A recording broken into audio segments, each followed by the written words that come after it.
Terima kasih teman-teman atas waktunya di sela-sela jam istirahat kita sebentar.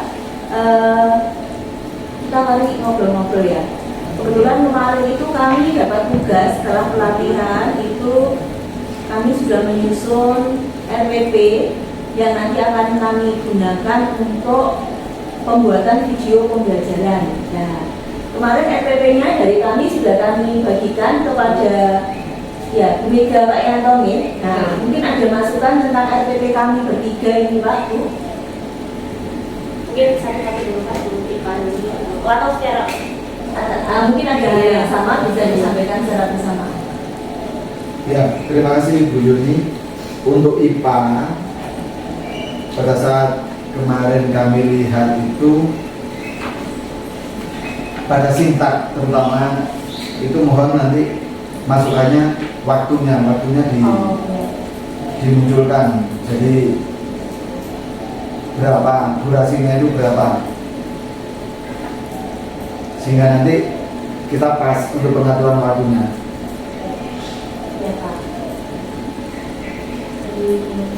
Jadi mungkin juga karena biasanya kalau tidak ada waktu di bagian sintak itu akhirnya kadang tidak terlalu nampak saat di prakteknya nanti kan akan dipraktekkan kan, atau kalau tidak itu nanti akan waktu semakin panjang. Bagian mana itu akan semakin panjang, terus bagian mana akan ya, atau yang harusnya itu menjadi inti tapi malah tidak terlalu terlihat. Jadi mungkin misalnya durasi yang bagian ini, oh ini khusus ini 40 menit, tapi bagian ini 15 menit, gitu. Ya, jadi nanti bagian akhir nggak di bagian mana. Jadi refleksinya takutnya nanti hanya tersisa 5 menit. Kemudian masih berkaitan dengan sintak juga sudah ini baik. Jadi saya dan Pak Yanto melihat kliniknya Bu Sita, kemudian Bu Yuni dan Bu Siska itu sintaksnya sudah muncul gitu ya, sudah terlihat. Tinggal nanti memang di praktek lapangannya karena itu kadang apa yang kita sudah rencanakan setelah proses kan kadang bisa berubah dan sebagainya, tapi diupayakan ya sesuai lagi dengan sintaks yang sudah dibuat. Kemudian ya ini juga, tapi dari segi kalau saya lihat dari segi materi cukupnya ya Pak, sesuai kebermaknaannya Pak.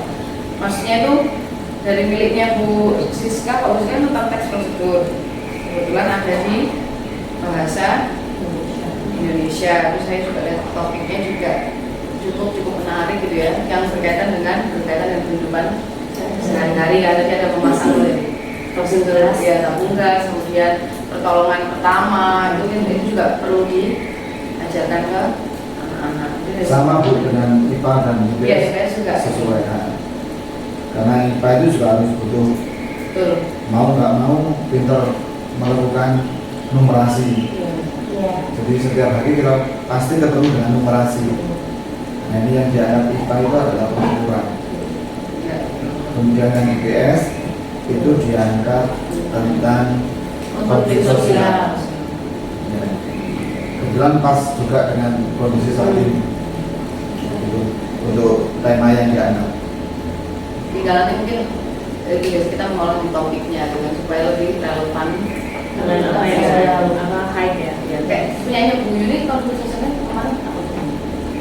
Konflik sosial yang terjadi di ini ya, kemarin itu saya ambil kasus misalnya di dalam suatu desa itu akan dibangun gedung olahraga. Itu ada kelompok yang setuju, ada yang tidak, ya pro dan kontra. Kemudian kemarin kami mengambil dalam pembelajaran itu mereka bermain peran ya, untuk berdiskusi mencari solusinya, musyawarah ya. Menarik itu karena anak-anak diajar untuk gitu. Kalau setuju gimana nih cara memberikan opini dan apa menyatakan kalau tidak setuju dengan baik itu seperti apa? Itu juga bagus sih, itu ada ini juga. Jadi mereka juga belajar nih Pak yang mengendalikan kok. Emosi. Ya, seperti yang disampaikan Bu Mega tadi, mungkin bisa disampaikan teknik pengendalian emosi. Oh ya, ini jadi satu unsur ini. Nah, jadi bagaimana kalau ada permasalahan terus bagaimana kita menyikapi ya. Mungkin bisa di bagian itu Bu ya, nanti mungkin sedikit tambahkan bagian refleksi gitu. Iya, atau di bagian review penguatan materi. Berarti ini teman-teman untuk RPP kami akan kami revisi kembali berdasarkan dari masukan Bapak Ibu tadi. Kemudian nanti setelah kami revisi akan kami pembelajaran akan kami terapkan dalam pembelajaran kembali. Mungkin nanti ada apa ya, di dalam prakteknya bisa jadi prakteknya tidak seindah dengan rencananya. Artinya nanti kita bisa memperbaiki di pembelajaran selanjutnya. Mungkin begitu, ya? Ya. Terima kasih Bapak Ibu.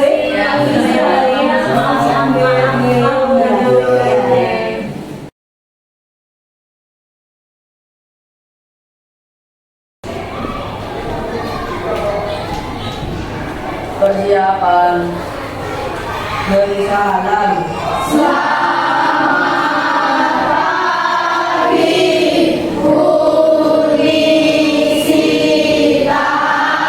Baik, selamat pagi. Apakah ada yang tidak masuk hari ini? Oke, Tuhan ya, sehat semua? Silakan ulang kelas bisa dipimpin dengan doa terlebih dahulu. Sebelum mulai pelajaran sebaiknya kita berdoa terlebih dahulu. Doa menurut keyakinan masing-masing doa benar.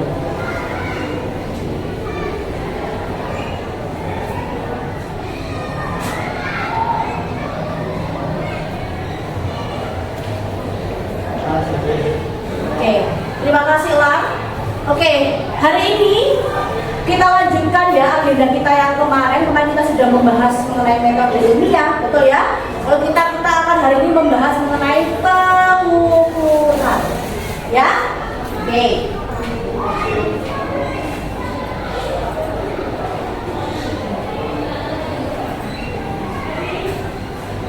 Oke, kemarin kita pengukuran kita membahas apa saja? Ada apa saja pengamatan itu? Lalu pengukuran itu ada apa saja? Besaran itu ada apa saja? Apakah ada masih ingat? Ayo, apakah ada masih ingat? Pengukuran. Terus pengamatan itu ada dua Bu, ini dan ini kemarin. Apa saja?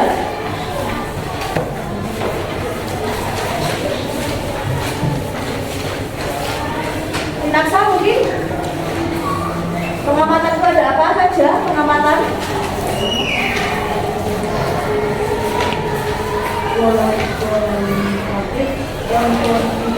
Oke, pengamatan itu ada dua, kualitatif dan kuantitatif. Apa bedanya kualitatif dan kuantitatif? Menarik. Angkat tangan dulu, angkat tangan. Berta, silakan. Kualitatif yaitu deskripsi dengan menggunakan kata saja, sedangkan kuantitatif atau menyatakan dalam angka. Oke, Berta dapat 1 bintang, ya. Oke. Terus besaran, apa itu besaran? Sisil, silakan Sisil. Besaran adalah istilah yang digunakan untuk menunjukkan pada sesuatu yang bisa diukur dan menilai. Oke, Sisil dapat 1 bintang. Tepuk tangan untuk Sisil. Nah, kan kita sudah belajar besaran itu ada dua. Apa saja sih besaran ada dua itu? Silakan Ani. Besaran pokok dan besaran turunan. Oke, Ani dapat 1 bintang. Siapa yang dapat menjelaskan apa itu besaran pokok dan apa itu besaran turunan? Gaby, silakan. Besaran pokok adalah besaran yang dijadikan dasar untuk menetapkan besaran lainnya. Apa contohnya Gaby besaran pokok itu? Silakan Arjuna. Waktu, suhu, jumlah zat, kekuatan listrik, dari intensitas cahaya. Oke, Arjuna dapat 1 bintang, Gaby juga dapat 1 bintang. Oke, kalau besaran turunan, Gwen silakan. luas dan kecepatan. Kalau definisinya apa? Definisi dari besaran ukuran karet. Pinaksa, silakan. Besaran bangunan adalah besaran yang ditetapkan berdasarkan besaran pokok. Besaran yang ditetapkan dari besaran pokok. Oke. Kalian sudah mengenal apa itu pengukuran, pengamatan, lalu besaran pokok dan besaran turunan. Sekarang Bu Sita minta kalian untuk membuat mind map di bukumu, di buku tugas ya. Mind mapnya seperti apa? Mind mapnya seperti ini.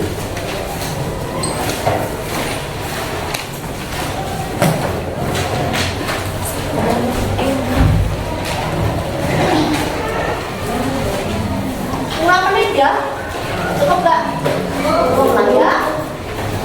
Buat mind map atau peta konsep, ditulis di sini apa itu besaran, definisinya. Lalu besaran itu ada dua, apa saja tadi? Lalu pengamatan tadi ada dua, kualitatif dan kuantitatif.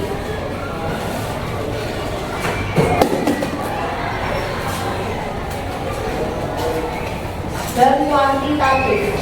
Silakan ditulis definisinya dan juga boleh disertakan contoh dalam kehidupan sehari-hari. Tadi kalau kuali adalah apa itu tadi? Deskripsi atau apa kuali? Deskripsi. Jadi apa contoh kualitatif dalam kehidupan sehari-hari? Terus kuantitatif. Apa contohnya dalam kehidupan sehari-hari? Kuantitatif itu berkaitan dengan angka. Nah, coba dibuat mind map di tugas. 6 menit ya. Mulai dari sekarang, silakan.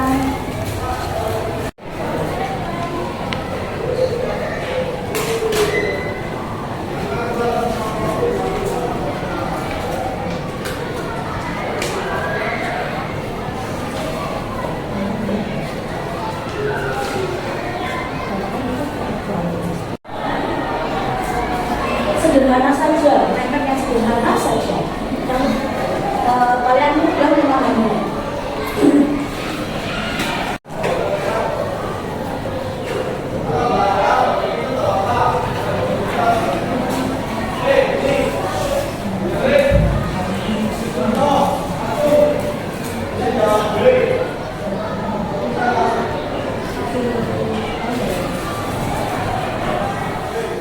Dicek apakah punyamu sudah lengkap atau belum. Kalau jika belum, silakan ditambahkan dari punyanya temanmu. Yes. Silakan dimulai dari sekarang 5 menit. Silakan saling mengecek.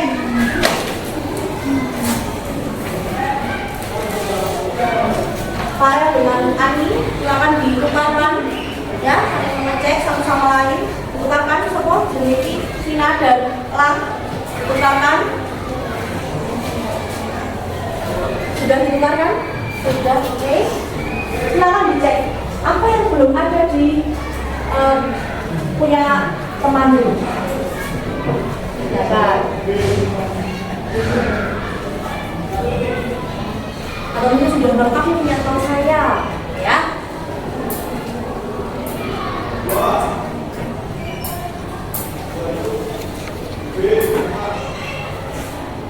Sudah? Silakan ditambahkan punya teman. Kalian lengkap. Kalau sudah satu lihat, silakan kembalikan lagi bukunya. Oh, aku yang kurang di sini. Nah, oh, aku yang kurang di sini. Ternyata. Nah, oke.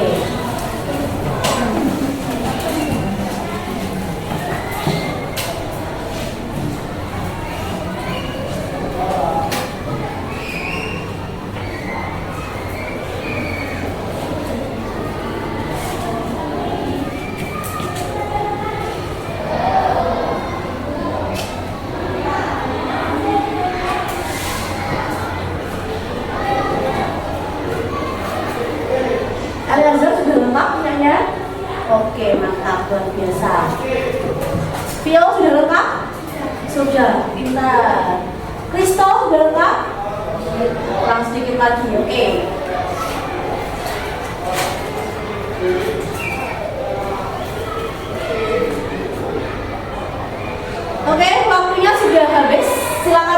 diskusikan di depan, ya. Di sini ada pertanyaan, mari kita diskusikan bersama, ya.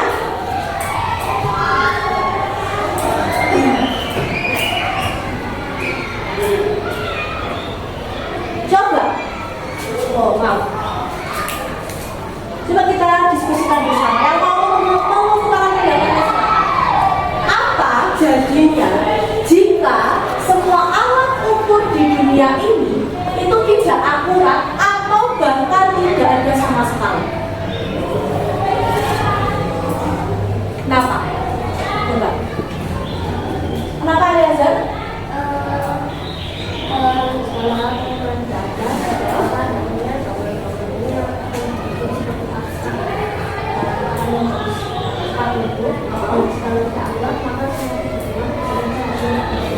Oke, tepuk tangan untuk kalian.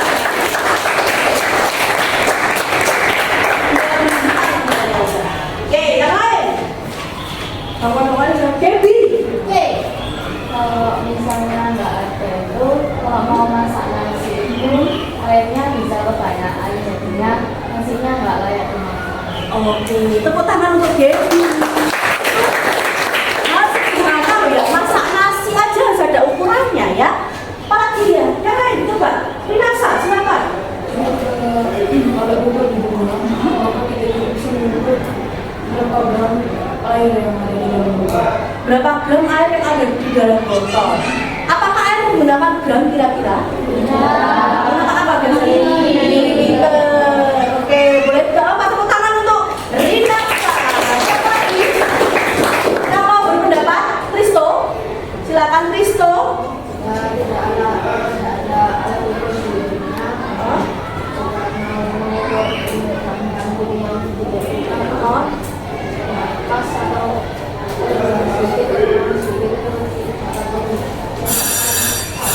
Dapat menyebabkan fatal. Apa ini Risto ini mengambil contoh dari lab IPA. Oke, tepuk tangan untuk. Nah, ternyata kita itu membutuhkan alat ukur. Oke. Nah, hari ini tujuan pembelajaran kita hari ini adalah nanti kalian akan bisa untuk mampu memilih alat ukur yang tepat untuk digunakan dalam percobaan. Tadi contoh NASA sudah ini ya, sudah mencontohkan air pakai gram. Nah, kira-kira apakah air itu pakai gram atau pakai liter atau pakai liter? Nanti kalian bisa menentukan. Nanti misalnya panjang pakai penggaris kah, atau bahkan pakai timbangan. Nah, nanti kalian akan menentukan alat ukur yang sesuai dengan apa yang kita ukur. Lalu yang kedua, kalian harus mampu melakukan pengukuran dan dapat membaca skala dengan benar. Nah, nanti kita akan melakukan percobaan bersama-sama ya. Oke. Hari ini kita mau ngapain aja sih, Bu? Nah, tadi kita ada stimulus, kita sudah membuat resume, mind map ya. Lalu nanti kita akan ada percobaan.